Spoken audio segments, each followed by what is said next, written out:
What is going on, everybody? My name is Teddy Baldassarre. So being a younger guy, I am 24 years old.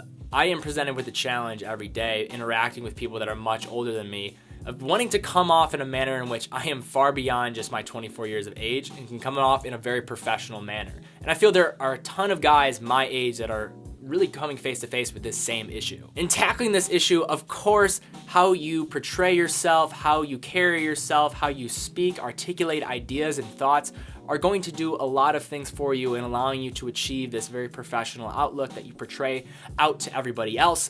However, you can't deny the inevitable truth that what you wear holds a ton of weight in having other people perceive you in a certain way. So with this being said, what I wanted to do with today's video is address those younger guys, the ones that make so many mistakes when they are dressing themselves, buying new clothes, and are really hurting and crippling themselves when they are trying to come off in a professional manner. So first up is worrying more about brand name than fit. And of course, if you have money, you want to go spend money on a really quality piece, say a suit for instance, yeah, absolutely go do it. But if you are like many younger guys, the income is not where you want it to be. So understanding that, knowing that you need to be more cautious and frugal in how you're going to be spending your money really has you prioritize what is it that you're looking for when you're buying clothes. And if I have to pinpoint the one specific thing more than anything else, of course you want to look for quality, but like I've said in many of my other videos, price doesn't necessarily dictate quality and vice versa.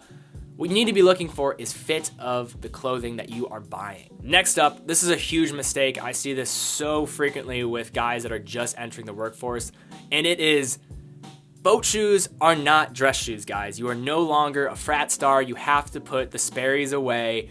You can't wear that with a suit. You can't wear that dressing up for a formal occasion. They are casual shoes, semi-casual shoes that are only going to be suited for summer days when you're wearing shorts, maybe some chinos, but you do not want to be wearing these in a professional environment. If you want to come off in a professional manner, please store the Sperry's away for your casual weekends out with your friends on the boat, on the beach, or just going on a night out on the town. So severely underdressing. This is huge for guys. And when you look at just the overall landscape of men's fashion, it makes sense why this is the case.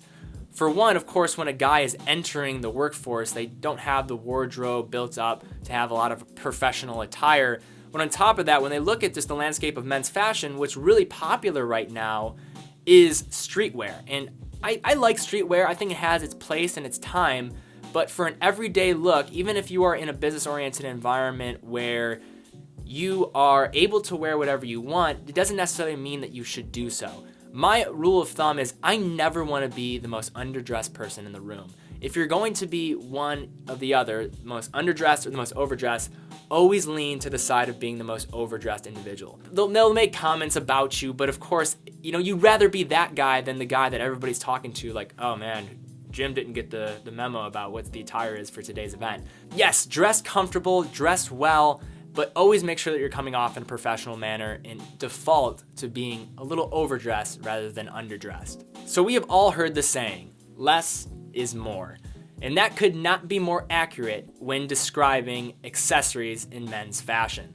When a guy learns about all the different accessories in men's fashion, what they want to do is use all of them at once and do it in a very outlandish, flamboyant way. However, what happens when you wear the really funky pocket square, the tie, or really over excessive amounts of bracelets, a very oversized watch, what you're doing is you're drawing unnecessary attention to yourself. And I've always been of the position that I'd rather be the guy that when I'm walking down the street, people don't just turn their heads at me and be like, whoa, what is he wearing? I just grab their attention just so easily. I want to be the guy when they do look up and take a look at me, they're like, wow, that guy he looks really well dressed and put together.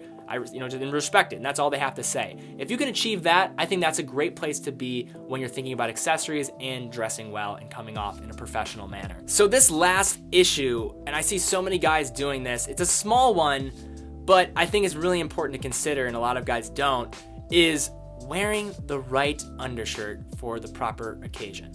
So solving this issue is actually really quite easy. The protocol to follow is when you're wearing a button-up or button-down shirt without a tie, always make sure that you are wearing a V-neck undershirt with that.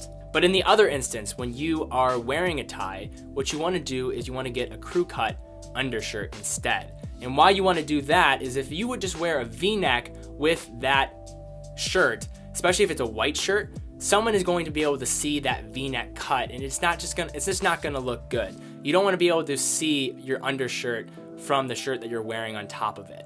So guys, thank you again so much for watching today's video. If you found this video helpful, like always, please give it a thumbs up. Be sure to subscribe if you have not subscribed yet.